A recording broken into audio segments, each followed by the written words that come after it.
nature. Isn't that neat? It's Tim with Earthworks. As you can see, the plants are in, most of them, and the lighting is all hooked up and working. But yeah, other than that, we're just rocking and rolling. We've just got a few hiccups that we're trying to bust through. The gas line's not working, so they're trying to test that. So that's kind of holding us up a little bit. But other than that, all we got left is some mulch, and then putting the domes back on the lights. I just have those there just to see if they're working, instead of having to bend over. But yeah, so after this is all said and done, then the homeowner's going to be putting in some astroturf, some artificial turf here. And from what I believe, he has a little pitching area, so he could practice golf and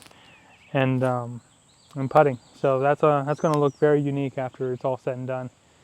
And then, but yeah, we have the lights on the outside. They're going to illuminate the turf and kind of have that bed, or they're going to illuminate the bed and the astroturf. So if he wants to come out here, do some night putting, night chipping, it's just going to illuminate in there. So we're trying to wrap up today. If we do, check back when that astroturf in, and it's going to look nice.